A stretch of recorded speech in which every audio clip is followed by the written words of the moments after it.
सभी लोगों को जय माता दी। ये है पूर्व दिशा का मैप जिसको मैं एक बार पहले भी डाल चुकी हूँ और लेकिन कई लोगों की समझ में ये मैप नहीं आया, तो आज फिर आपके सामने लेकर आई हूँ।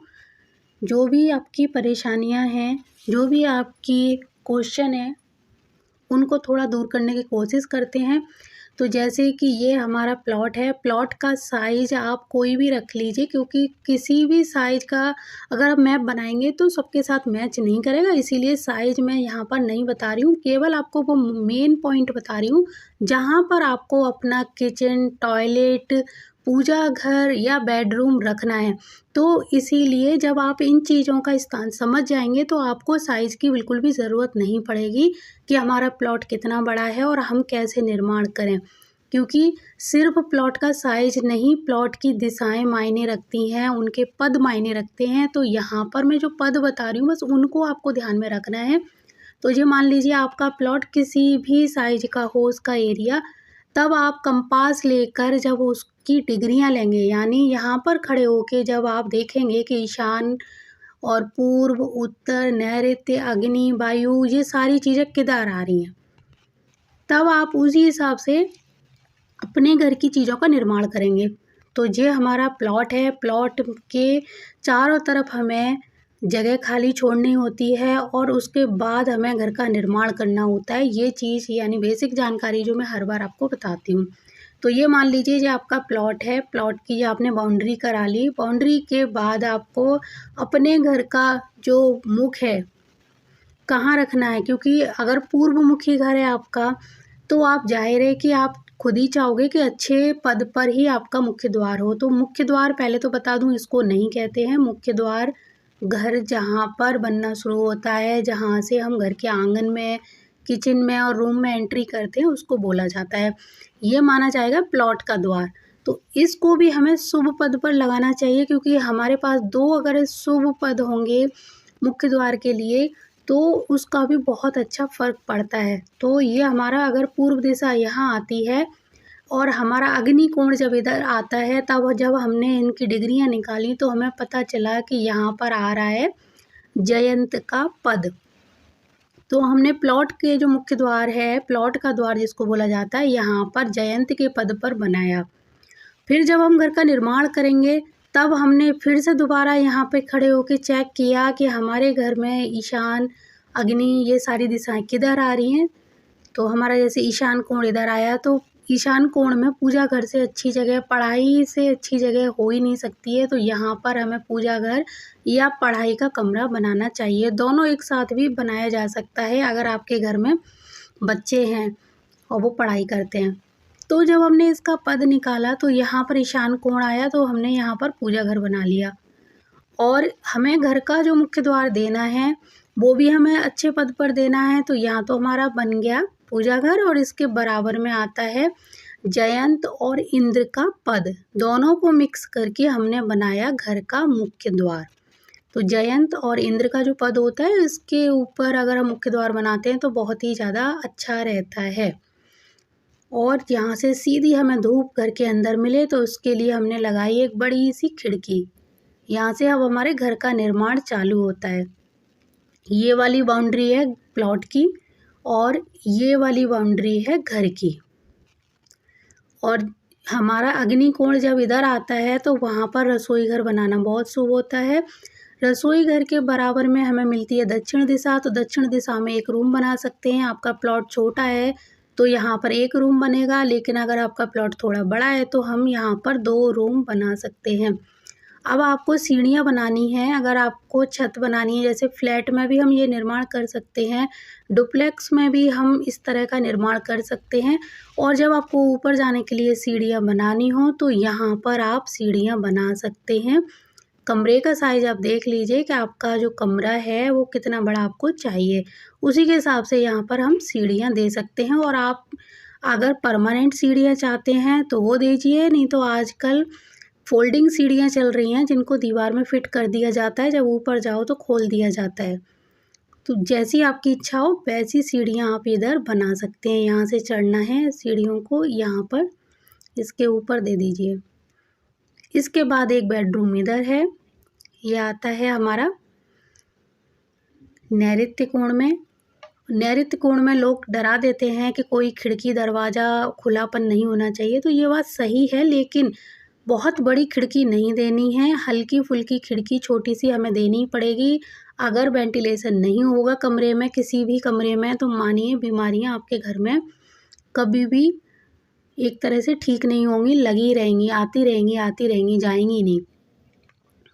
ये हमारा जब यहाँ पर हम बाउंड्री के थोड़ा अंदर और बाहर के बीच में जो स्पेस छोड़ते हैं, उस स्पेस का बहुत महत्व माना गया है। जब उत्तर पूर्व दिशा में ज़्यादा जगह खाली छोड़नी होती है और दक्षिण पश्चिम दिशा में बहुत कम। मान के चलिए कि 2 व्यक्ति बस यहाँ से यहाँ तक टहल सकते हैं या चल सकते हैं, या फिर एक व्यक्ति आराम से इधर घूम सकता है। इतनी जगह हमें दक्षिण पश्चिम में छोड़नी चाहिए, और 3 व्यक्ति आराम से हाथ पकड़ के अगर चल सकें आपस में बिना टकराए, तो इतनी जगह हमें यहाँ छोड़नी चाहिए। तो आपको समझ आ गई कितनी जगह आपको छोड़नी है। अब मैं एक चीज़ और बताऊँ, जब हम घर के अंदर टॉयलेट का निर्माण करते हैं तो ये वास्तु दोष की श्रेणी में आता है। तो अगर आप चाहते हो कि आपका घर पूरा वास्तु के अनुसार बने, तो टॉयलेट बाथरूम कभी भी अटैच मत बनाइए। टॉयलेट बाथरूम आप हमेशा जो प्लॉट की जो बाउंड्री है यहाँ पर बनाइए। इसको घर के जो दीवारें हैं उससे टच नहीं करना है। अगर आपने इसको घर की दीवारों से टच कर दिया तो ये एक दूसरे से मिलती हुई पूरे घर में एक तरह से वास्तु दोष क्रिएट कर देती हैं। तो आजकल जो रिवाज बन गया है जगह की कमी के कारण कि हर कमरे में टॉयलेट बाथरूम, चाहे आप कितना भी पूजा घर और रसोई घर अच्छी जगह पर बनवा लीजिए, लेकिन जब भी घर की दीवार से टॉयलेट बाथरूम की दीवार टच होगी तो यकीन मानिए घर में वास्तु दोष आएगा ही आएगा। तो अगर आप चाहते हो कि आपका घर वास्तु दोषों से मुक्त रहे, तो टॉयलेट बाथरूम आप जो प्लॉट की दीवार है वहाँ पर बनवाइए, और लेकिन यहाँ पर घर की दीवार से टच मत करिए। और अगर मजबूरी है तब तो कुछ कहा ही नहीं सकते। तब आपको, जैसे यहाँ पर मैंने ये टॉयलेट बाथरूम प्लॉट की दीवार पर दिया है और यहाँ लगाया एक गेट, और ये पूरा ओपन एरिया है, खुला है, बालकनी है। इसके ऊपर आप जाल डाल सकते हो जिससे सेफ्टी के पॉइंट से अंदर कोई आना जा सके और धूप भी मिले और हवा भी मिले, ये बहुत ज़रूरी होता है। तो यहाँ पर आप गेट बनाएंगे गैलरी टाइप का, और यहाँ जाके टॉयलेट बाथरूम का यूज़ करेंगे। टॉयलेट बाथरूम के लिए सबसे अच्छी दिशा है, ना तो आपको नैऋत्य कोण, ना वायु, ना ईशान, ना अग्नि, ना ब्रह्म स्थान में बनाना चाहिए। टॉयलेट बाथरूम पश्चिम दिशा के साइड में, वो भी आपको जब टॉयलेट बाथरूम बनाना हो तो ध्यान रखना है जहाँ पर वायव्य कोण आता हो, यानी यहाँ पर जो 2 दिशाएं मिलती हों, नॉर्थ और वेस्ट, उस दिशा में नहीं बनाना है। यानी उस कोने को छोड़ते हुए आप 2 पद पीछे बनाएंगे, तो इससे आपको बहुत ज़्यादा लाभ मिलेगा। जैसे मान के चलिए कि यहाँ पाप, सोज और असुर जो 3 जगह हैं वो आ रही हैं, उनको थोड़ा थोड़ा लेते हुए बनाइए, लेकिन कभी भी रोग और नाग वाले एरिया पर यहाँ पर नहीं बनाना है, और ना इधर बनाना है। कोने में तो किसी में भी नहीं बनाना है, आपको ध्यान रखना है। भूल कर भी अग्नि ईशान में बना दिया तो आप बहुत बड़ी मुसीबत में पड़ जाओगे। एक बेडरूम इधर बना सकते हैं, ये गेस्ट वगैरह जो आपके आते हैं उनके लिए हो जाएगा। ये हमारा पूरा ओपन एरिया होना चाहिए, ब्रह्म स्थान, खाली जगह, इधर सोफ़ा वगैरह डालिए आप, कोई दिक्कत नहीं है। और ये पूरा खाली रखिए, ये ज़्यादा स्पेस, ये कम। और ऊपर जाल आजकल पतले पतले तारों के बने हुए हैं, ऐसे लगा दीजिए जहाँ से हवा, धूप, बारिश का भी आनंद लीजिए, हवा भी आती रहेगी। क्रॉस एक तरह से वेंटिलेशन होना चाहिए, हवा इधर से निकलनी चाहिए। हर कमरे में खिड़की दरवाजे होने ही चाहिए, लेकिन बस सामान जब आप रखो तो ध्यान रखो कि जो भी वजनदार चीज़ें हैं वो पश्चिम और दक्षिण में रखें, और उत्तर और पूर्व दिशा का हर कोना खाली होना चाहिए, हर कमरे में भी। इसी तरह से आप काम करेंगे तो बहुत लाभ मिलेगा। इसी तरह पानी का जो टैंक है, जो एक सेप्टिक टैंक होता है, एक बोरवेल वगैरह, हैंडपम्प जो आप लगवाना चाहते हैं, तो उसके लिए पूर्व और उत्तर दिशा का एरिया बहुत अच्छा है। सेप्टिक टैंक बनाने के लिए ये वाला एरिया बहुत अच्छा है जो मैंने बताया था। सोज और असुर वाला जो एरिया आता है यहाँ पर बना सकते हैं। अगर इधर जगह नहीं मिलती तो उत्तर में भी आपको रोग वाले, यानी इस कोने को, रोग वाले कोने को छोड़ना है, और नाग या मुख्य की तरफ यहाँ पर बना सकते हैं मजबूरी में। पहला ऑप्शन ये है, दूसरा इधर है। सेप्टिक टैंक इधर बना सकते हैं, टॉयलेट बाथरूम इधर बना सकते हैं, टॉयलेट बाथरूम इधर भी बनाया जा सकता है सेकंड ऑप्शन के रूप में, लेकिन आपको वही नियम का पालन करना होगा कि वायु कोण छोड़ना पड़ेगा। तो सेप्टिक टैंक पहले नंबर पे इधर, दूसरे नंबर पे इधर।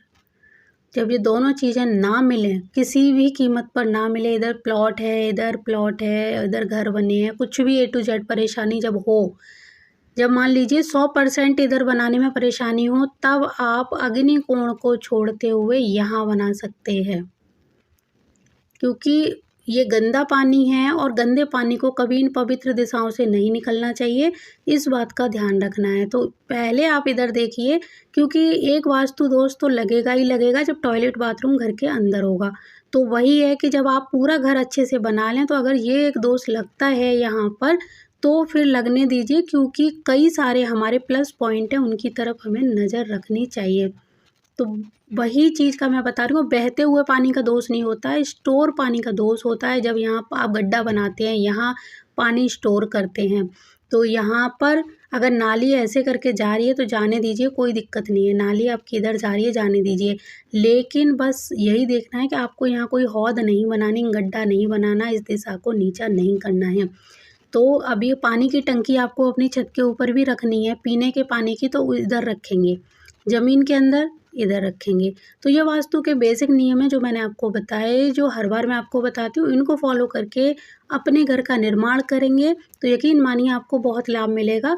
टॉयलेट बाथरूम को घर में बना भी सकते हैं, नहीं भी बना सकते, और किस तरह बना सकते हैं वो भी मैंने आपको बता दिया, और आपको छोटी से छोटी जानकारी दे दी कि इधर वजनदार चीज़ें रखनी है और इधर हल्का रखना है, खाली रखना है। इन दीवारों को ऊंचा नहीं करना है, छोटे से छोटी दीवारें रहनी चाहिए। और यहाँ चाहो तो छत पे जब घर बनाओ तो इसके ऊपर ही आप बना सकते हो, इधर ऊपर जब बनाओ तो इधर निर्माण ना करें। बस इसको ध्यान में रखकर आप बना के देखिए अपना घर, और आपको कुछ ही महीनों में इसके सकारात्मक परिणाम देखने को मिलेंगे ही। और यकीन मानिए जब आप इस तरह की जो चीज़ें यानी नियमों को पालन करते हैं, ध्यान में रखते हैं, तो आपको बहुत लाभ मिलता है। तो छोटी सी बात है, जैसे कि यहाँ पानी का आप एक तरह से बोरवेल वगैरह लगाना चाहते हैं, हैंडपंप, तो इधर लगाना है। आपको मोटर वगैरह लगानी है तो उसके लिए अग्नि कोण को चुनिए। मोटर जब लगानी हो तो अग्नि कोण को चुनिए, मीटर लगाना हो तो अग्नि को चुनिए। ईशान वगैरह में आप बिजली की चीज़ें मत रखिए। जल तत्व में जल की चीज़ें, अग्नि में अग्नि की चीज़ें, बस इस तरह की चीज़ें आप लगाएंगे तो आपको बहुत ही ज़्यादा सुकून मिलेगा। तो अभी मैं चलती हूँ, अगर आपका कोई और क्वेश्चन है जो आपकी समझ में नहीं आया है तो मुझे आप कमेंट करिए, मैं फिर से इस मैप को समझाने की कोशिश करती हूँ। तो जय माता दी, जय गुरुदेव और जय श्री राम।